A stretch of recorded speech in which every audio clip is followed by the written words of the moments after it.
Now this is very clearly among the best planetary tech ever developed for a video game. It's called Genesis, it's from the latest Star Citizen presentation, and it will be available in the game starting from next year.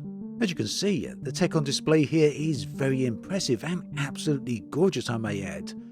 From deserts to grasslands to swamplands, there's a whole load of different biomes here, all of them extremely impressive, easily rivaling some of the best games we've seen so far. The difference here is that this is on a completely different scale. We've got entire worlds here. And whilst this is just one single world, it's the world of Nyx in the Nyx star system, and this technology is going to be applied to all the other planets in Star Citizen at a later date. So Stanton, Pyro, all those lovely worlds are also going to be regenerated with this new, very ambitious technology. Before we talk more in detail about all of this, please do subscribe if you haven't done so already. The trouble is, when I don't ask, people tend not to subscribe, so if you haven't done so, then could you please do that, because it really does help this channel to reach as many people as possible. So the way this new Genesis system works is that instead of creating biome slices, as CIG have done in the past, so instead of having hand-placed deserts and hand-placed forests, what happens here is that Genesis effectively emulates nature itself. That means credibly at planetary scale, right down to the fine detail of blades of grass.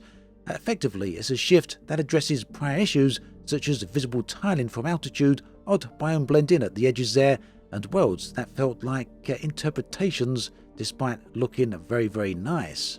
And I think it's pretty much self-evident, at least to me, the impact that this has actually had. The quality here is, quite unprecedented really. Biomes then are now generated from physical datasets according to CIG, and that means assets spawn whenever and wherever the correct criteria is found. So that means a forest or a meadow appears because it fits the defined rules rather than because an artist decided to place it there. That means that core inputs are taken into account here, things such as height maps, humidity, temperature, soil type, and the amount of geology and erosion data as well. The way CIG described this is that if you see a swamp or if you see a meadow, it's because it wants to be there rather than because it's placed there. The nice thing is that this isn't all just visual, because it also has the ability to impact gameplay.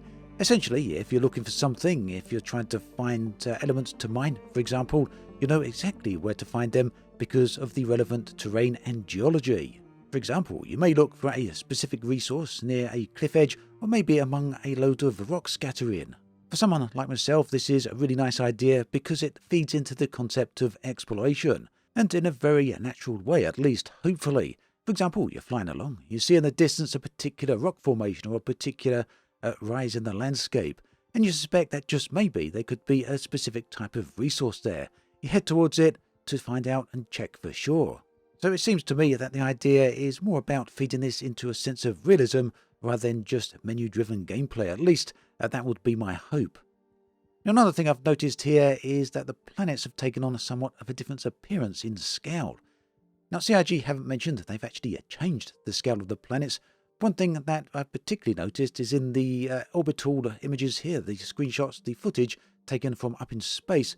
You can see the clouds no longer appear to stick outside the atmosphere, with mountains and other such things cropping from above the clouds. And that is a very big difference, because as nice as the planets have always looked in Star Citizen, as good as they look in Pyro and in Stanton right now, they do have some rather odd formations when it comes to the clouds themselves, especially when observed from up in space. It does seem that the Genesis system might have fixed this. The clouds now look to be relatively close to where they should be, and if you look at the shadows between the clouds and the ground surface, that also seems to give more realistic sense of scale for these worlds. And that's not just from the orbital perspective, but it's also true from down on the ground as well. There's new terrain types. We've got cliffs. These are large-scale, highly detailed cliffs. There's also vastly improved surfaces as well. Just look at this, for example.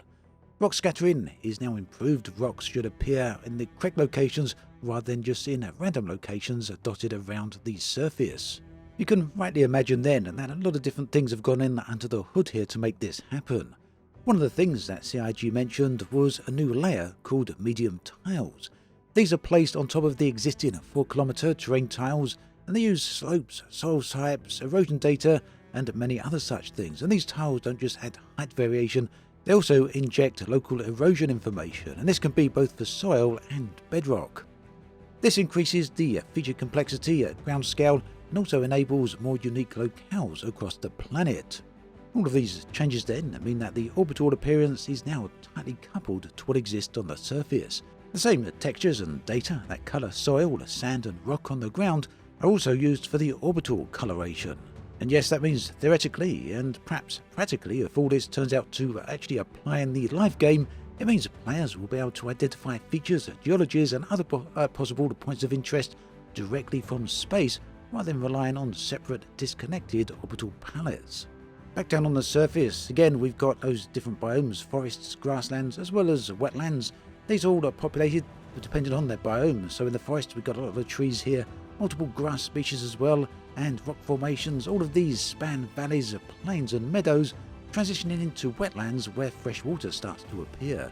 And one thing I found particularly interesting is how CIG described the lighting of the grass. They say grass is now shaded more like fur or hair rather than a flat surface, and this improves both the close-up appearance and the layering of the groundwork as well. It seems to me then that, based on the Citizencon presentation, that CIG were really focusing on the concept of exploration here, and it's very hard not to look at these types of locations and not have a sense of awe and wonder. The idea of just walking across these surfaces, driving across them, or even flying over them, and just seeing what's over the next hill or around the next mountain. And yes, this is something I've been talking about for years and years, close to a decade, maybe a little over at this point, when it comes to space games. Those of you who have followed this channel for any length of time will be well aware of that. Unfortunately, since the return of space games around about 2012, this is something that still hasn't happened, at least not in the way that I've always envisioned and the way I imagine. When I look at the footage here from Star Citizen, it really seems to fit the bill. It's describing and fitting exactly what I'd like to see in terms of biomes and the generation of planets themselves. No other game has achieved this, no other space game has come even close. And as best as I can tell, Star Citizen seems to be the only game that's even attempting this. And for me, that's vitally important, absolutely fundamental to what a really good space game should be. Whether or not everyone else agrees, whether or not the industry agrees, I don't really know, but it's always what I've wanted to see. As far as this particular aspect of Star Citizen goes then, I find it absolutely fascinating and always have. That said, I'm far less enamoured with the gameplay that Star Citizen offers, and that's something I've also said many times in the past. And do let me know what you think about this yourself. My view is that it's got the universe, it's got the planets, it's got the environments, but it just hasn't got the gameplay that ultimately I'm really seeking when it comes to a space game. At least it hasn't got that gameplay just yet. Now, the latest Citizencon did have some gameplay updates as well, and that's something I'm going to talk about in another video at some other point. Primarily because I wasn't quite so fascinated by those aspects, I wasn't quite so impressed with them, far more impressed with the technology that we're seeing on display here with the planetary generation, and I think this deserved a video exclusively on its own. Everything else was far more hit and miss, so I'll talk about that entirely separately. Anyway, my thanks to you for watching this video. Let me know what you think about all this tech that's been on display, both in the context of Star Citizen as a game, which I know there's varied mixed opinions on that, but also just really as a standalone technology on its own. What do you think of the planetary tech that's on display here? At least if you were to view it purely separate as a tech demonstration from Star Citizen itself. Let me know your thoughts on that one. As always, thanks for watching. I'll catch you next time, and do take care.